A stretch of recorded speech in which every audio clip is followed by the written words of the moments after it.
Alright there folks, welcome to another Fishing Adventures, and I'm back up on the railway pond. You might have seen my failed bream episode, but we're not doing that today. Today we're targeting just the roach and there's some silvers and stuff like that. I've picked peg 20 because it's where all lily pads are basically. It's where fish are going to be hopefully. Bait choices today, mega simple for roach. Casters, always casters. Bit of hemp seed. Got some frenzied hemp seed ground bait as well, just to keep topping it up and feeding it, so I'm not giving them actual too much food, and we'll see what happens. And maybe if there's a chance of a big perch, I've got some nice dendras, nice and fresh. The perch love a bit of worm, so seeing how the session goes, we might target a perch as well, who knows, but we'll see. So swim wise, I'm keeping it mega simple. Okay, I've got a swim just to my left hand side, which is about, what we're there, it's about 4 foot deep. Okay, and there's been a few fish showing, just bashing into lilies and stuff, which I'm assuming are carp, which is what I don't really want to get into. It's the silvers that I'm after today, but we'll see how that goes. And then the swim to my right hand side is just fishing it a foot past the lilies. Okay, I've had a good plumb it up, and it's about 5 foot there, maybe 6 foot actually, 5.5 6 foot. It is quite deep, and I fished past the lilies because there's no snags down there, there's no roots or anything like that, so a nice clean bottom. Hopefully we might get some skimmers, and I think that's where the roach are going to be as well. There's been a few topping and a few showing, but we'll see how it goes. As I say, yeah, just caster and hemp, single or double on the hook, and we'll see how it goes, so stick around. Not feeding much either, just a tiny pinch of hemp and about half a dozen casters in there, so just going to keep it topped up. Little and often is the way to go. We'll see. I'll talk you through my rigs in a little bit. Let's try and get a few fish out first, and then we'll have a chat about that. I'm just going to drop that in nice and slowly. I've got a nice far bank marker over there. I'm just fishing bang on the left hand side of the platform opposite me, and I'm just fishing literally an inch over depth. So we'll see if there's something there. Hopefully we'll get a nice bite straight away, and see, but generally when you're targeting roach, it can take a little while for them to switch on, especially with caster and hemp, and you tend to get all the diddy ones first, and the session does improve as it goes on and on and on basically.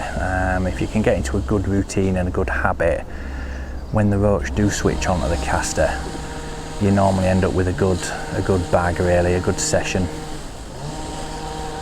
But again, it's accuracy is key, especially with pole fishing. You've got to plumb up properly. You've got to have a far bank marker, and your feed has got to be bang in the right place as well, with your hook bait presented nicely in the middle. As usual, I'm fishing literally a float body over depth, so I know if that float goes, it is a definite bite.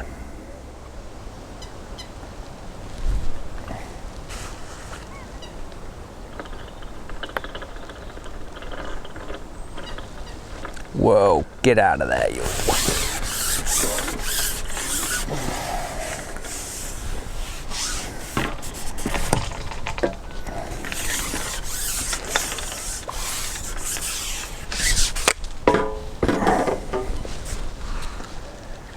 Oh, lovely jubbly.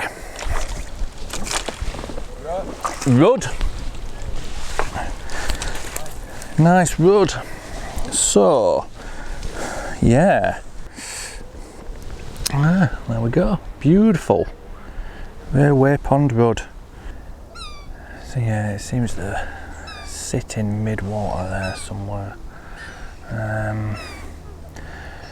Just put different because this is where I'm just fishing now. I had that rud shallow, he took it on the drop, so I put the shallow rig on, but it spooked him a little bit, so I'm fishing mid-depth, about 4 foot now, in the 6 foot of water, so just having a few indications. But we go. Whoa! I'll tell you what this is. We'll see.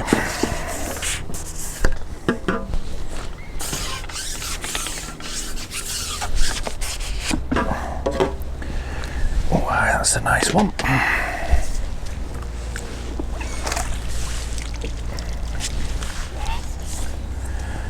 What have we got? Oh, that's a beautiful roach. Look at that. Beautiful, fin perfect. Lovely roach.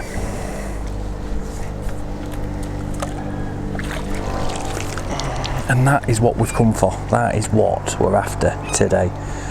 Those beautiful condition roach.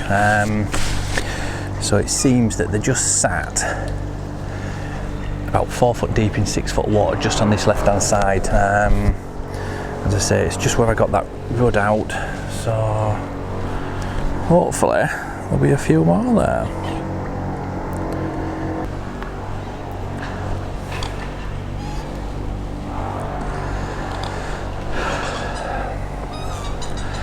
So yeah, with a bite straight away there. Didn't even have time to feed. Nah, he's off. Bugger it. So yeah, it looks like there's a few there now.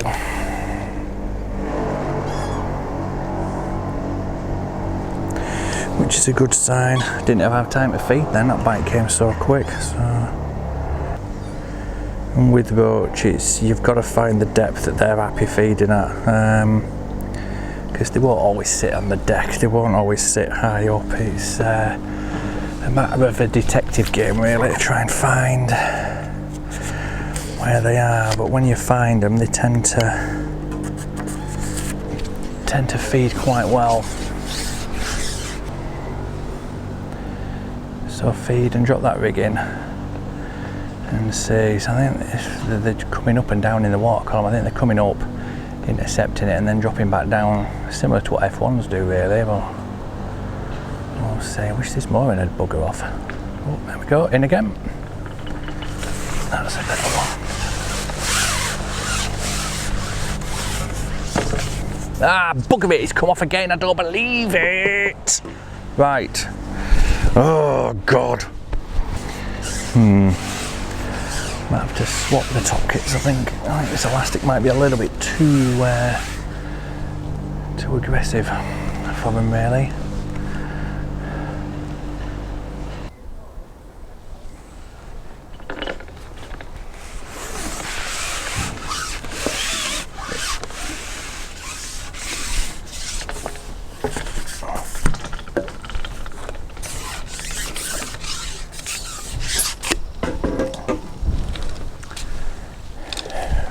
Another nice rod.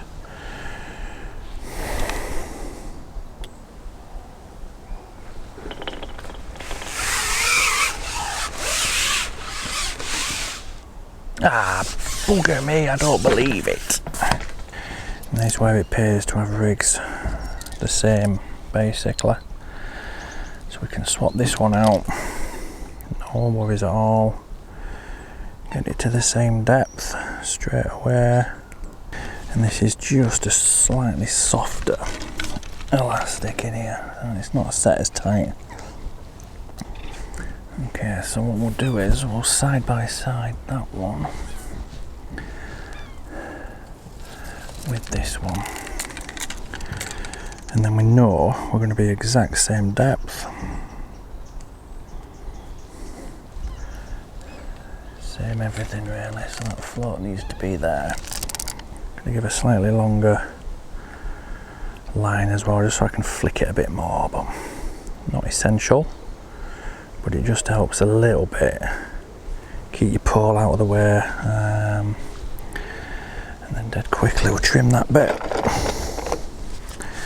Always attach direct to the elastic as well, with a double loop. And there we go. New rig on, and we'll see what happens now. So I'm going to feed again before I ship out, and then I'll feed as I get out there. So fuel caster, tiny bit of hemp. Yeah, there's a few there already by the look of it, so we'll see. And again, single caster on the hook. There we go. So yeah, the shotting pattern's exactly the same as well. It's a bit of a strung out bulk. So I think those fish are mid-water. If they do come up, I've got the option of bulking the shot and dropping the float down, so we're in contact with the fish. Or if they come really shallow, I can just pop on that shallow rig and fish about 18 inches. We'll see. Oh, that's a bit better.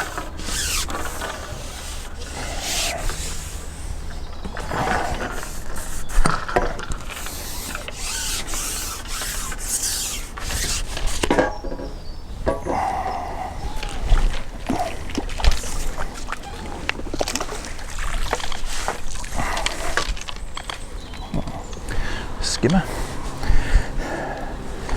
Slimy skimmer. Okay, but again, another beautiful fin perfect fish. Lovely jubbly. Lovely jubblies. Only trouble is with skimmers, it is the bloody snot all over the line. Hate it. Got to get it all off, or it just knackers up your presentation. Ship out, flick that rig in right through that feed that's going down now. Try and keep a nice tight line as well, because those bites on the drop, they will hook themselves.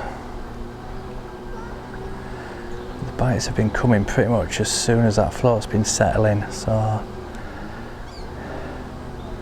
they're definitely all sat mid-water. Yeah, it's been a little while now since we've had any indications whatsoever, so it could be that hemp has just pinned them down a little bit, or they've moved a little bit further out. So just going to feed another few casters and just see if I can't get any indications of where they are, because if you feed, especially with a catty, it can spread your bait quite away, and if they are a bit further out, then we need to stick another section on the pole. We'll see. Although they didn't really go too far, did they? So, but we'll see.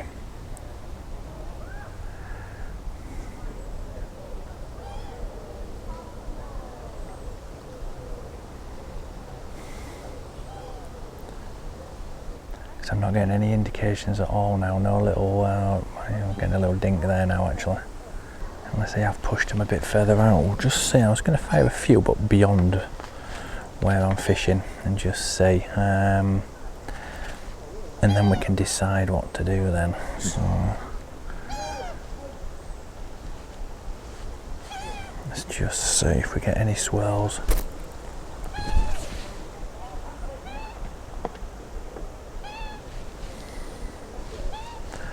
Always a bit of a risk though, firing your feed a bit further out, but there was no swirls there or anything, so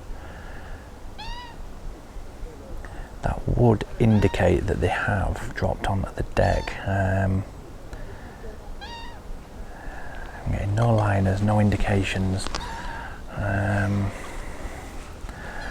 anything. I'll just let that drop back through the water column now and see, and it might be worth just dropping over onto that deeper rig, because that float is set for about 6 foot deep on that other rig, so if we drop that in over at the same place, it gives us an indication of one's just topped. But oh, there we go. Missed him. See, that's the thing with casters as well, if you're getting bites, they're going to bust the caster because they're only delicate at the end of the day, which is a bit of a shame. But anyway, not to worry. So I might as well talk you through my rig while I'm here. Float wise, just got that nice little dinky on there. That is a 4x12. Beautiful little Maver, 4x12, and that is just on there with, we're on there 2, 4, 6 number 10s, just in a slightly strung out bulk. They're on there, they're about probably an inch and a half away from each other, so it just gives a nice steady flow, but it does get that bait down to where the fish are quite quickly. And again, just using small shocks, it gives you more options. That is on 12 mainline, and that is going down to a size 18 Guru. Now this is the F1 hook, and I've been using these for casters recently. They just seem to hold the point a little bit better than the Kamasan 911s. Maybe I just had a dodgy batch once, I don't know, but these seem to last a lot longer, and they're such a versatile hook as well. I do use them a lot on commercials with pellet, but they're a brilliant caster hook as well. So, and that is just a small 6-inch hook length as well. An elastic in this top kit is the Dan's Pole Elastic White Hollow, and that is set quite soft, and it is quite a forgiving elastic as well, but if anything a bit beefier does come along, like one of the resident carp, it will power up and get him in basically. And that elastic is really good. If you click the link to join our Facebook group, you can order it directly from me, or I'll get the link is on there for Dan's website as well. We can order it through there, so definitely give it a look. It's brilliant stuff.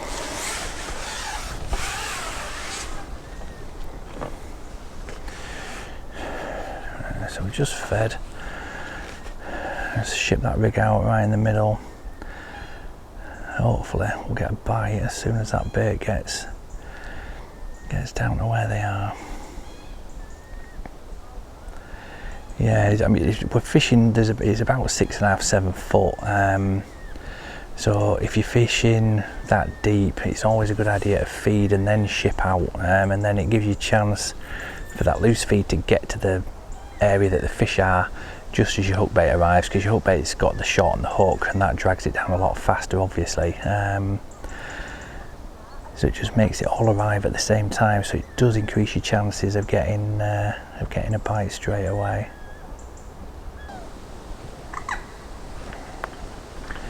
There we go, that's a better one.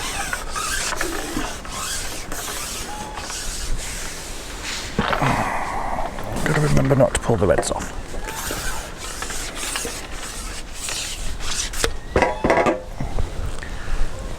Oh, that's a nice one.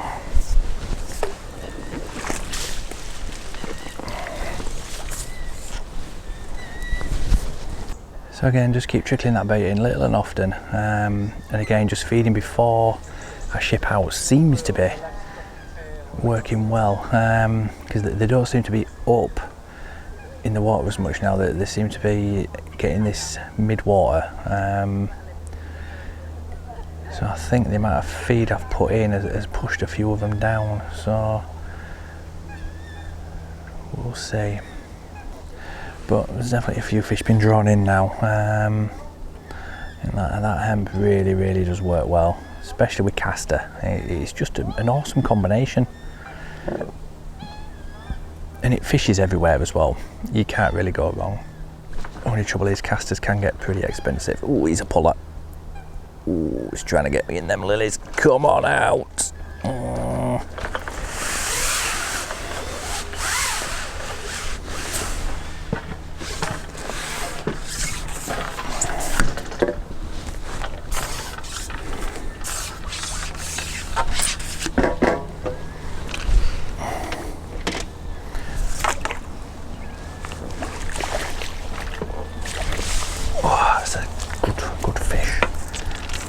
Chub, good sized one as well. But yeah, nice chunky chub. Be happy with that fish anywhere, to be honest. But yeah, mega. And again, it's just with changing those options. Because originally I started this swim, I was fishing on the deck, getting a few indications, a few liners. And as I was feeding, I noticed a few fish swirling, so I went really shallow, fishing 12 inches, but that didn't really do anything, so it went really quiet after I'd tried that, and kind of figured that the fish had gone mid-water, which is what they've done. So it's always worth just keeping your options open, and just trying different depths as well. You can't just sit at one depth and expect the fish to turn up, because it don't work like that. They'll feed where they're happy to feed on that particular day, and it's our job to work out where that is, basically. And the sooner you can do it, the sooner you can start catching.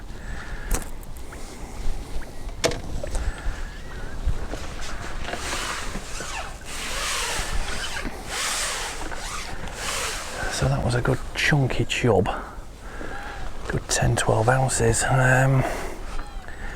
So yeah, mega happy with that. We've had decent chunky fish all day, really.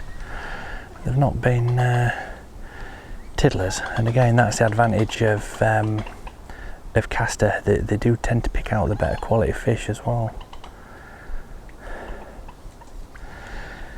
You do have to wait sometimes though for them to switch on and get a taste for them. Whereas if you're fishing maggots, you will get bites instantly. But with caster, you do get the better stamp of fish eventually, if you're patient. I'm not normally that patient, so I'm quite surprised with myself today. So you're witnessing miracles, folks. That's a good one.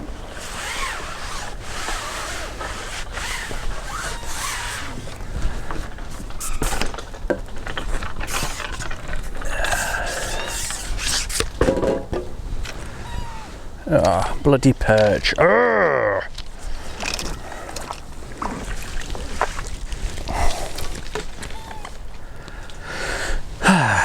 Right, well, if they've turned up eating casters, it's not a good sign, is it? Buggy. Whoa! Jesus, come here.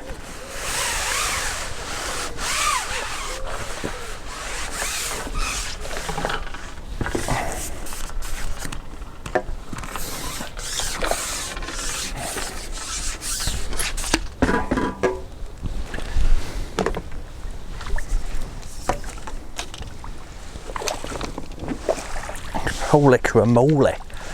Holy cramoly. Oh, I'm in a tangle now as well. Ah, there we go then. Eyed bashing today. That's the plan. Yeah. Nice chunky fish. Awesome. So there you go. That early fish wanted a chub, it would have eyed. Stupid fish confusing me. Okay, so what I'm doing is just marking the top kit where the bristle of the float was, because what I'm going to do is I'm just going to drop it down about 6 inches, about there, and what I'm going to do is I'm just going to see if that makes a difference, if I can get a bite a bit quicker. Because I think they've moved slightly in water column, the bites aren't coming as quick, so I've just moved it 6 inches just to see if that makes a difference.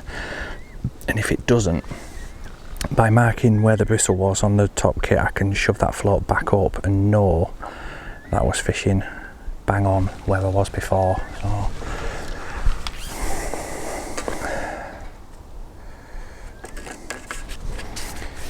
just little things make a big difference.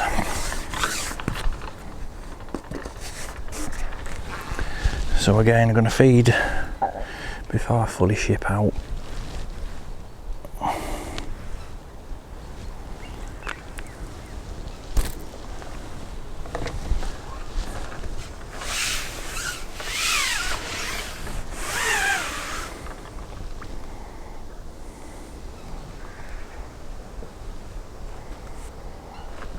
Yeah, bite straight away then. So just by moving that float 6 inches, I've gone straight into fish straight away. So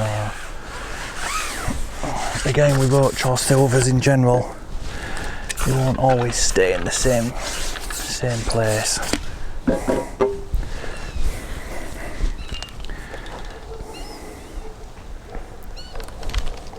So again, just moving stuff, just changing things. If it's going a bit quiet or a bit slow or whatever, just don't be afraid to change something. Something as simple as that can produce a bite, and that came a lot quicker as well. So just experiment, just try different things. It's what it's all about. I mean, I'm watching, there's a guy opposite me, I don't know if you can see him on camera, but he got it at the same time I did, and I've not seen him catch a single fish yet, but he's just sat with a waggler out. And it's like, you know, you pay a £5 for a day ticket down here, you want to get the most out of it.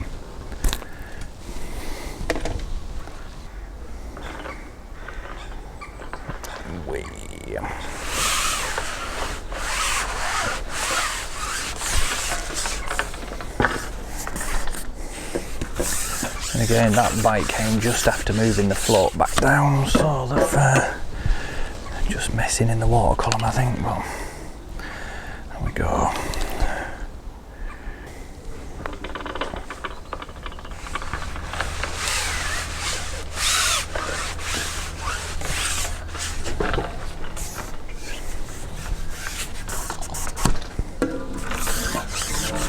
Whoa, steady up.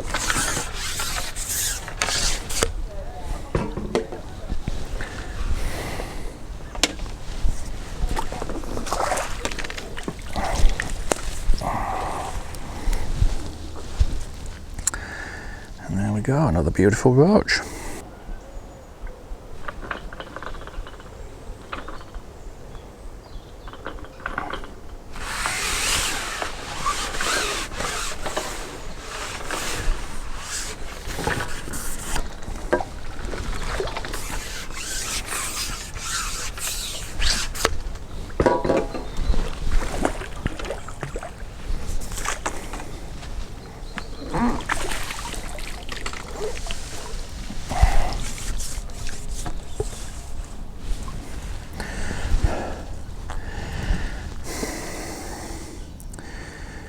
Conker. They're good size hide. Look at that. Lovely.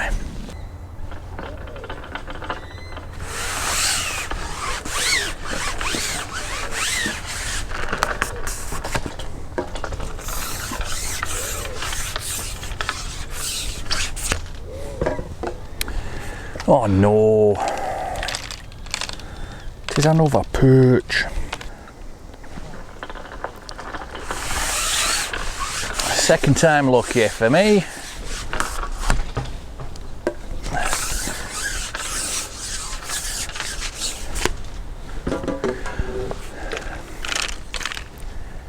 Yay, there we go, another little roach, beautiful.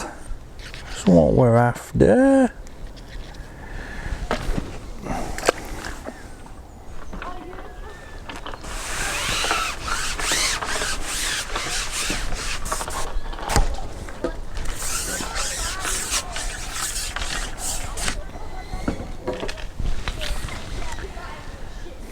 Whoa, nice little rod.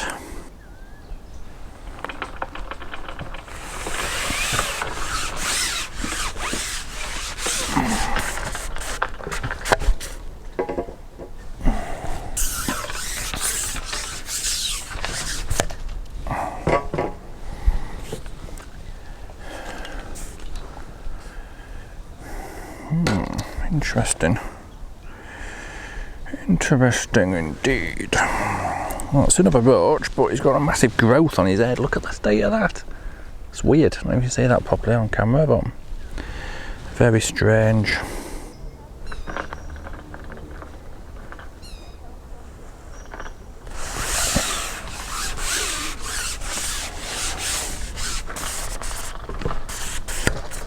Oh man. Right, stop doing that, will you?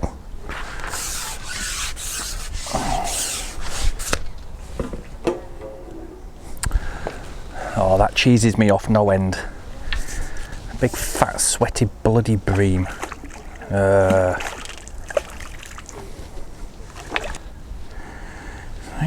there we go. Nice big snotty slimy bream. Lovely jubblies. Yak.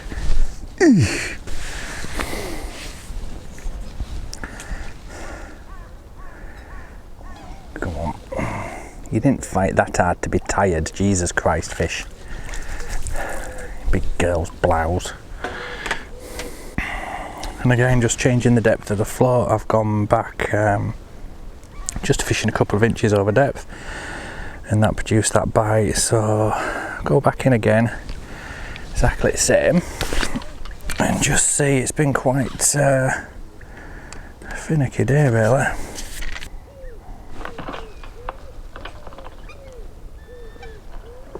Oh, this feels like a big, oh yeah, it's a laggy puller.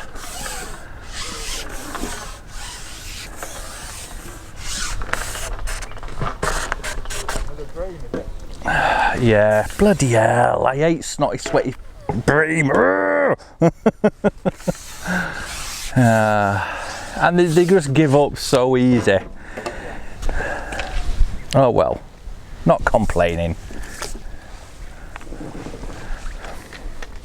Not complaining, folks, honest.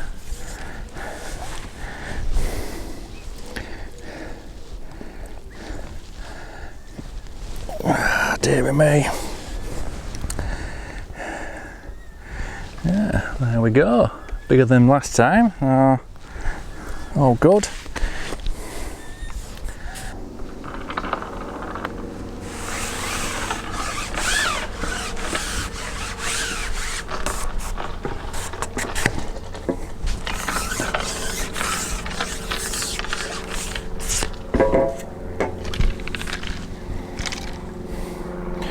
Hey, that's what we came for, roach. Waited a while for him to come along.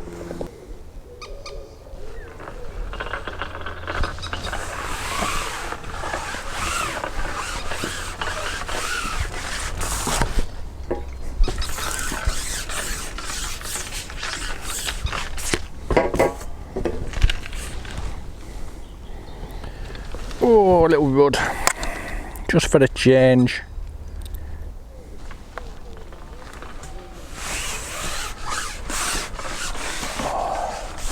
By the look of it.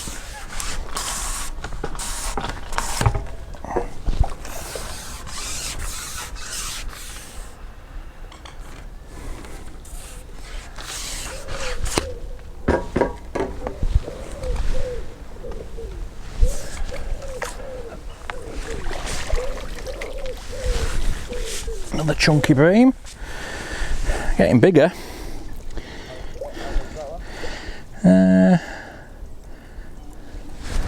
Maybe 3.5, somewhere around there.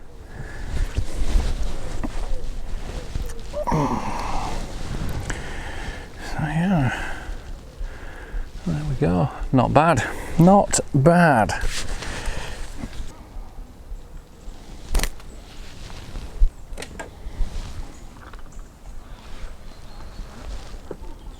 Boy.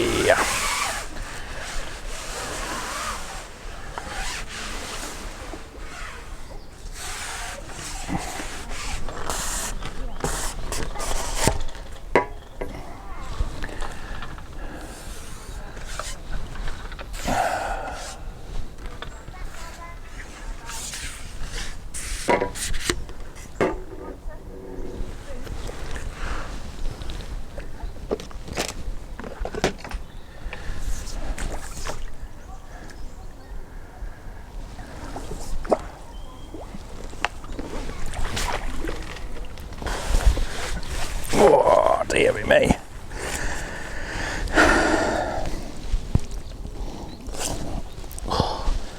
Steady on fish.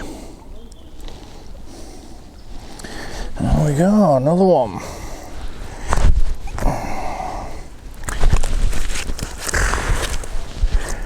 Bit angrier than the others, this one. Alright, chill out, mate, chill out. Yeah, there we go. Another 2 or 3 pounder there, so it's all good in the hood. Right, now covered in more slime than I actually know what to do with here. Oh man, this is minging, totally minging.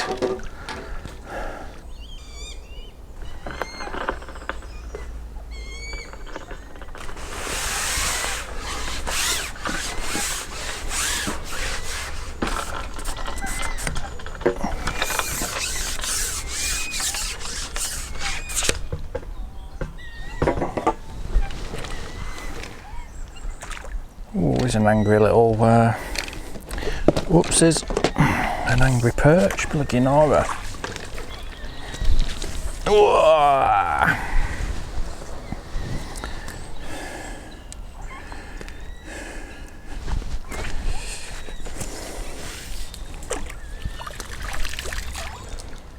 So there you go, folks, Castor and Hemp down at the railway pond, and that has been quite an entertaining session really. We've had a little bit of everything. I was hoping to come down and purely target the roach, but everything else seemed to want a bit of the action as well, so that was really good. And out of the, well, got 28 on the clicker, out of them I think only 3 were actually roach in end, but it's the way it goes, isn't it? You can't always plan everything. But yeah, and it just highlighted as well, with it being quite a technical session, the importance of moving your float even 6 inches just to instigate a new bite, because the fish were moving up and down constantly through the day. So what I was finding was that I'd have a couple of fish, then I'd have to move the float 6 or 8 inches in either direction to get another 2 or 3 bites. But as you saw in the video, the session progressed and the fish were getting better and better each put in, basically, and that is the power of casters, especially with hemp. They will draw in the better fish. It does take a bit of time to get going. I mean, this took about 40 minutes before the fish really switched on and started coming in. I think I had 1 perch in that first spit. But once I'd noticed a few swirls on the top, that's where I started feeding, and that's where I caught all the other fish from. So again, just use your watercraft, look for the signs, keep feeding little and often, and remember, just small changes make a massive difference. There's no point sat there for 20-30 minutes waiting for a bite thinking there's nothing there. Change your depth, something as simple as that, move your float a foot, can make a massive difference. So yeah, thanks for watching, stick around, there'll be plenty more still to come. Catch you later.